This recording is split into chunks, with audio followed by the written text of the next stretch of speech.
Hello hi എല്ലാവർക്കും നമ്മുടെ പുതിയ വീഡിയോയിലേക്ക് സ്വാഗതം ഉണ്ട് കേട്ടോ. കുറേ ദിവസങ്ങൾക്ക് ശേഷമുള്ള നമ്മളുടെ വീഡിയോ ആണ്. ഇത്രയും ദിവസം വീഡിയോസും കാര്യങ്ങളൊന്നും ഇല്ലാത്തത് എന്താന്നുള്ള കാര്യമൊക്കെ ഞാൻ നാളെ പറയാം കേട്ടോ. നാളത്തെ വീഡിയോയിലുണ്ടാവും. നമുക്ക് എന്തായാലും ഇന്നത്തെ വീഡിയോയിലേക്ക് പോവാം. ഇന്ന് ഒരു അവിൽ മിൽക്ക് ഉണ്ടാക്കുന്ന വീഡിയോ ആണ് കേട്ടോ. അതിനായിട്ട് നമുക്ക് ആദ്യം വേണ്ടത് പാലാണ് കേട്ടോ. നല്ല തിളപ്പിച്ചാറിയ പാല് ഫ്രിഡ്ജിൽ വെച്ച് തണുപ്പിച്ചതാണ് കേട്ടോ. പിന്നെ വേണ്ടത് ചെറുപഴമാണ് കേട്ടോ. അത് കഷ്ണങ്ങളാക്കിയിട്ടിട്ട് അത് നന്നായിട്ടൊന്ന് ഉടച്ചെടുക്കണം കേട്ടോ. കയ്യിലിൻ്റെ ഗ്ലാസ്സോ അങ്ങനെ എന്തെങ്കിലുമൊക്കെ വെച്ചിട്ടൊന്ന് ഉടച്ചെടുത്താൽ മതി കേട്ടോ. ഞാനതങ്ങനെ ഇപ്പം നന്നായി ഉടച്ചെടുത്തിട്ടുണ്ട് കേട്ടോ. ഇനിയാണ് നമ്മുടെ മെയിൻ സാധനം, നമ്മുടെ അവിൽ മിൽക്കിലേക്ക് ആവശ്യമായിട്ടുള്ള പൊരി അവിൽ കേട്ടോ.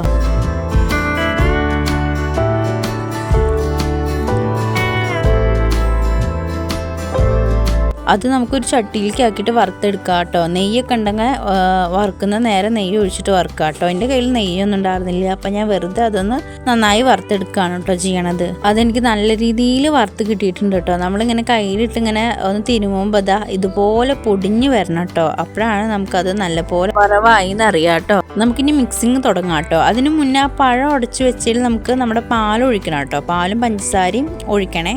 ഉടച്ചതിന് ശേഷം പാലും പഞ്ചസാരയും ഇട്ടിട്ട് നമ്മൾ മിക്സ് ചെയ്യണം കേട്ടോ. അത് ഞാൻ പറയാൻ മറന്നു. അതിലേക്ക് നമ്മുടെ അവിലും കൂടെ ഇട്ടിട്ട് മിക്സ് ചെയ്യാം കേട്ടോ. ഇനി നമുക്ക് മിക്സിങ് തുടങ്ങാം കേട്ടോ. ഞാൻ വീട്ടിൽ ഉപയോഗിക്കണ സാധാ കുപ്പി ഗ്ലാസ് ആണ് കേട്ടോ എടുത്തിരിക്കണത്, ചായയൊക്കെ കുടിക്കാൻ വേണ്ടി എടുക്കണത്.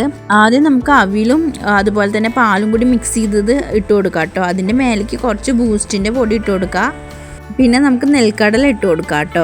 അതുപോലെ അടുത്ത ലെയറും അതുപോലെ തന്നെ ചെയ്യുക. അവിൽ മിൽക്ക് ഇട്ട് കൊടുക്കുക. അതിൻ്റെ മുകളിലേക്ക് ബൂസ്റ്റും നെൽക്കടലൊക്കെ ആയിട്ട് ഇട്ട് കൊടുക്കുക. ഗ്ലാസ് ഫില്ലാവണ വരെ അത് തുടരണം കേട്ടോ. അത് കഴിഞ്ഞ് ഗ്ലാസ് ഒന്ന് ഫില്ലായി കഴിയുമ്പോൾ നമുക്ക് ഡെക്കറേഷന് വേണ്ടിയിട്ട് വീണ്ടും മുകളിൽ കുറച്ച് നെൽക്കടലയും ബൂസ്റ്റും ഒക്കെ കൂടിയിട്ട് ഇട്ട് കൊടുക്കാം കേട്ടോ. ഐസ്ക്രീം ഉണ്ടെങ്കിൽ ഓരോ സ്കൂപ്പ് ഐസ്ക്രീമും വെച്ച് കൊടുക്കാം കേട്ടോ. ഇതാണ് അപ്പോൾ നമ്മുടെ അവിൽ മിൽക്കിൻ്റെ ഫൈനൽ ലുക്ക്. നിങ്ങൾക്കിത് ഇഷ്ടമായോ ഇല്ലെന്നൊന്നും എനിക്കറിയില്ല. ഞാനിത് എന്തായാലും ആദ്യമായിട്ടാണ് കേട്ടോ വീട്ടിലുണ്ടാക്കണത്. കഴിച്ചു നോക്കിയപ്പോൾ വലിയ കുഴപ്പമില്ല എന്നാണ് തോന്നിയത്.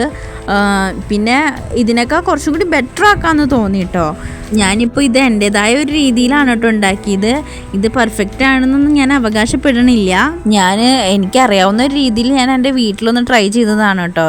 അപ്പോൾ എന്തായാലും ഇന്നത്തെ ഈ ഒരു ചെറിയൊരു വീഡിയോ ഇത്രയേ ഉള്ളൂ. നാളെ നല്ലൊരു വീഡിയോയിൽ കാണുന്നവരേക്കും എല്ലാവർക്കും താങ്ക് യു. അതുപോലെ തന്നെ നമ്മൾ ആദ്യമായിട്ട് ആരെങ്കിലും ഒന്ന് കാണുകയാണെന്ന് വെച്ചാൽ നമ്മളൊന്ന് സപ്പോർട്ട് ചെയ്യണേ, സബ്സ്ക്രൈബ് ചെയ്യണം. അതുപോലെ തന്നെ വീഡിയോ ഇഷ്ടമാണെങ്കിൽ ലൈക്ക് ചെയ്യണം. Thank you.